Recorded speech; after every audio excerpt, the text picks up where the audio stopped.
Sir నా పేరు Srinivas minister husband. నేను మా బాబాయ్ గుడికి అపార్ట్మెంట్కి పోతే అక్కడ అపార్ట్మెంట్ ఖరాబ్ ఉన్నది, ఏం పెట్టలేదు కదా. ఆయన ఆల్రెడీ మీద ఉన్నాడు. నేను లోపలికి వెళ్ళిన మా భార్య ఒక కాలు పెట్టి వచ్చేటప్పుడు ఆయన లిఫ్ట్ చాలు చేసి పైకి వెళ్ళి లిఫ్ట్ చాలు చేసి మా లిఫ్ట్ గోడ మధ్యలో ఇరుకొని ప్రాబ్లం అయింది సార్, చచ్చిపోయింది సార్. ఆషాఢ మాసం సందర్భంగా మన కాసం ఫ్యాషన్స్ కిలో చీరలు కొనండి, అరకిలో చీరలు ఉచితంగా పొందండి. నా పేరు లాలు. యాక్చువల్లీ మా బామ్మర్ది వాళ్ళ భార్య, అంటే మా బామ్మర్ది వాళ్ళ బాబాయ్ ఇంటికి యాక్చువల్లీ ఏంటంటే పొద్దున్న ఆయనకు బాగాలేదని మాట్లాడదాము, పోయి పలకరించి వద్దామని వెళ్ళారు. వెళ్తుంటే వాళ్ళు వెళ్ళేసరికి ఆ లిఫ్ట్ ఆల్రెడీ రిపేర్లో అవుతుంది, వాళ్ళకి తెలియదు.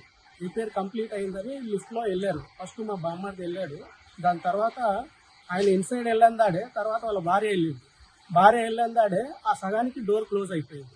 ఆమె అక్కడే ఇరుక్కొని ఆ డోర్తో సహా లిఫ్ట్ ఒత్తకుండానే లిఫ్ట్ పైకి వెళ్ళిపోయింది. ఏదైనా మన నంబర్ ఒత్తుతూనే వెళ్తుంది, లేదంటే డోర్కు మధ్యలో ఉన్నా కానీ సెన్సార్తో లిఫ్ట్ ఓపెన్ అవుతుంది. ఆ లిఫ్ట్ కూడా ఓపెన్ కాకుండా ఆమె అట్లే ఇరుక్కొని ఫస్ట్ ఫ్లోర్ వరకు ఆమె పై వరకు వెళ్ళిపోయింది.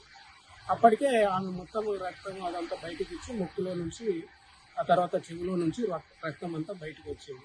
ఈలోపు వాళ్ళు తెలుసుకున్నకి ఆల్రెడీ పైన లిఫ్ట్ అతను రిపేర్ చేస్తున్నారని తెలిసింది. తర్వాత ఆమెకు ఇమ్మీడియట్ హాస్పిటల్కి షిఫ్ట్ చేసిన, అప్పటికే చనిపోయిందని డాక్టర్లు చెప్పింది.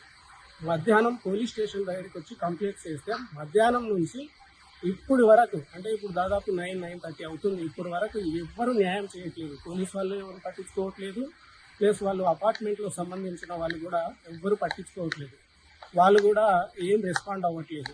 వాళ్ళకి ఎట్లా న్యాయం చేయాలి, పోలీస్ వాళ్ళు పట్టించుకోవట్లేదు, అటు అపార్ట్మెంట్ వాళ్ళు కూడా సేమ్ ఆదాయంగా బిహేవియర్ చేస్తున్నారు. సో దీనికి న్యాయం చేయాలని వాళ్ళు కోరుకుంటున్నారు. మధ్యాహ్నం నుంచి వాళ్ళు ఇక్కడ నానా రూపంగా వాళ్ళిద్దరు ఫ్యామిలీ మొత్తం ఇబ్బంది పడుతుంది. బాడీ వచ్చేసి అక్కడ హాస్పిటల్లో ఉంది. సో వాళ్ళకి న్యాయం చేయాలని మేము అందరం కోరుకుంటున్నాం.